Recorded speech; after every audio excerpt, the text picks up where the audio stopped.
that's why they sent me to prepare today. They sent me to gather what we will need for the Sabbath and the upper room.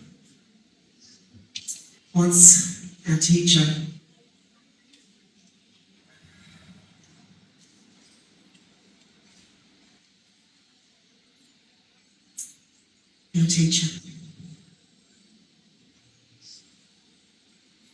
with Jesus, I'm not invisible. With Jesus, I'm seen, known, I'm better. And because Jesus saw me, so did the others. At first, when he saw me, I recoiled, I was frightened, I wanted to run away. When you stand out as a servant girl, nothing good comes from that. You get collected. The blow comes sharp, fast, and you move from working to surviving. I've seen others stand out. I learned standing out in their households. Too slow, too loud, too old, too pretty. They get sold on, cast out, dismissed. I've seen others stand out on the street to be collected by a Roman soldier.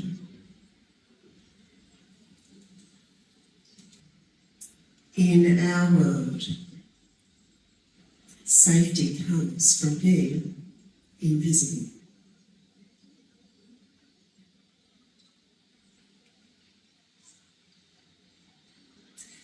You know, I met servants from that wedding. You know the one? The wedding? The servants spoke to me because I'm invisible too.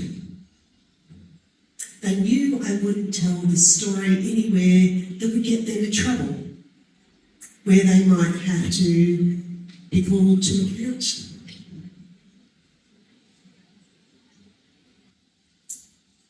Jesus was at the wedding and his mum. When his mother came and said, "Jesus, the wine's run out."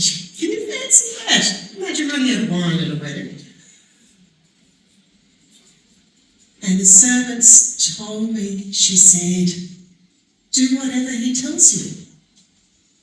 And so they did. You know those jokes we have for water that we wash our hands with? Lots of water we wash our hands off with.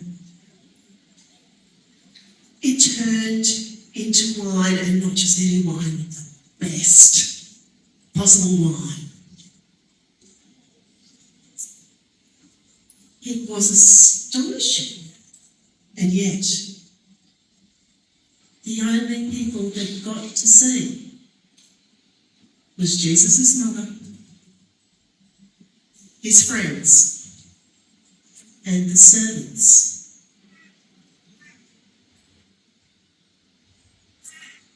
That's what Jesus does.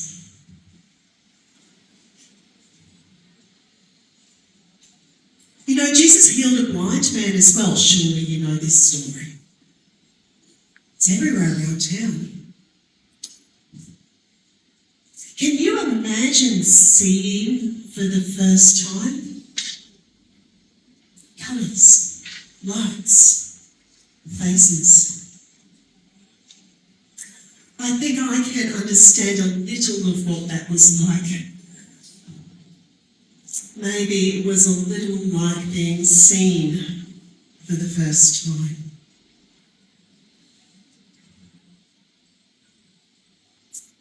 The man, he got that too. He told me afterwards.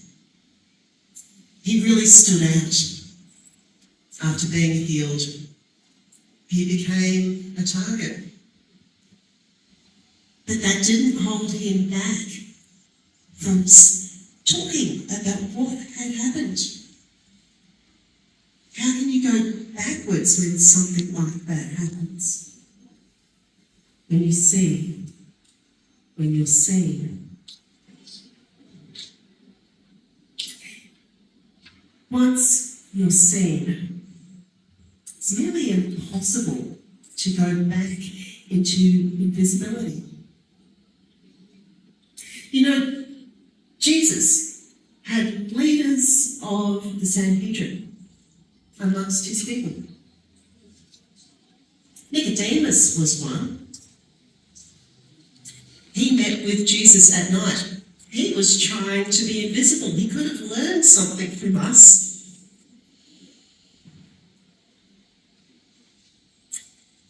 And when we gathered, and he was there, and it was amongst the fishermen and the tax collectors and the women and the servants, it was Nicodemus that stood out. That was a little too easily seen. Things really are upside down when you're with Jesus. The least are the first, that's what he would say. We started saying that that's the tables turned. We started saying that after that day in the temple. Jesus was angry. But even Jesus' anger was upside down. It wasn't a slap, it wasn't a blow, it wasn't sharp or fast.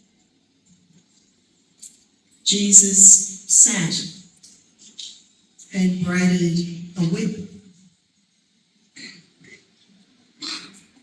quietly, deliberately. And for a carpenter, I have to say, he was pretty good at it.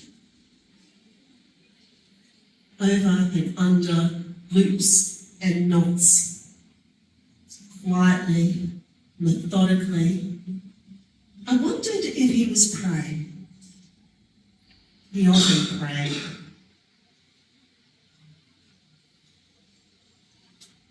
Only then did he take to the tables. Did he clear the animals out of the temple and shoo the money changers away? But no slap. No striking. Commotion? Sure. Be careful. There's a whole lot of disruption that day, and a whole lot of people got to go into the courtyard with their coins in their pocket, who would have lost their money to those dodgy money changers. At the temple, God's kingdom. That's what he told us. God's kingdom is near. God's kingdom is near, and it was so easy to believe when we stood with him. Things were different when he was near. Oh, the hope. Even now, I can't let go of that hope. Around him, I was seen. People loved me. They knew me by name. I mattered. People took care of me, and I got to take care of them. Not because I had to, but out of love. Love for them. Love for him.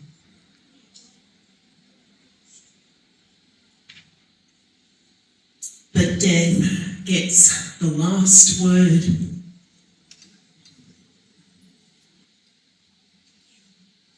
Nicodemus has gathered myrrh and aloes, more than I've ever seen before, enough to bury a king. Joseph has given up his tomb. It was only just human, you know. And now Jesus will lay dead there in his place.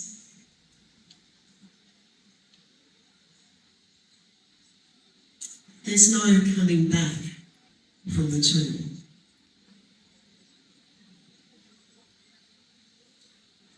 When Joseph dies, maybe he will lie dead with Jesus too, and maybe that will be soon. Because they've cast off their invisibility. Nicodemus and Joseph, they're going to Pilate to ask for the body. They're taking their side.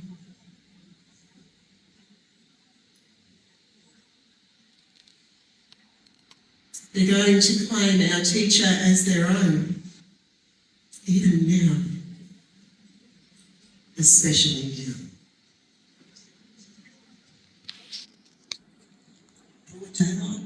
They'll claim him.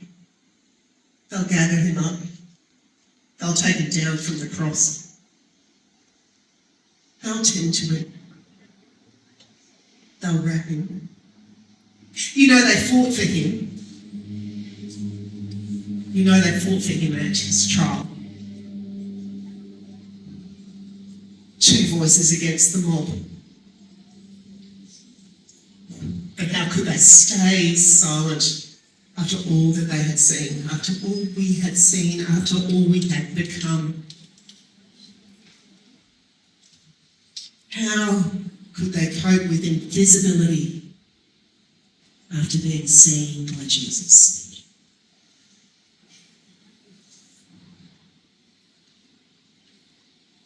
So today I'm moving through the crowd with all this in my heart. I'm preparing the upper room where we gather one by one.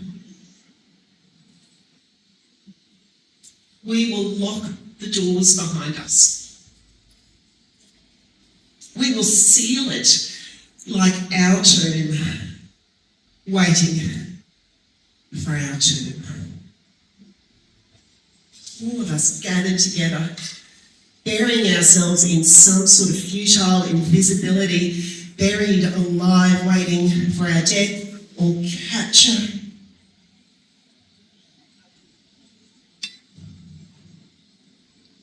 Because we can't go back to what we were. Not after Jesus.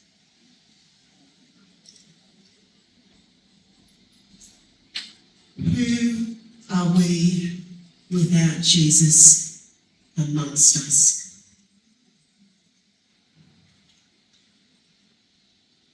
Having met him, how do we go back to the way things were? We can't.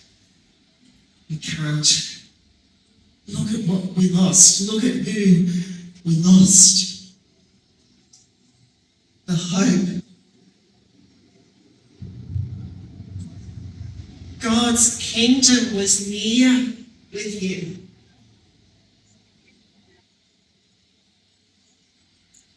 Why did God let us see him only to take him away?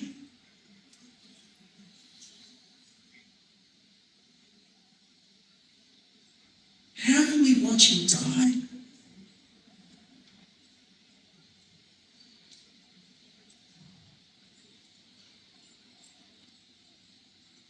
If only death were not the end.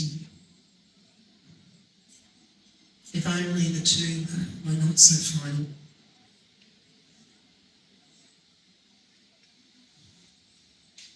If only love could conquer death.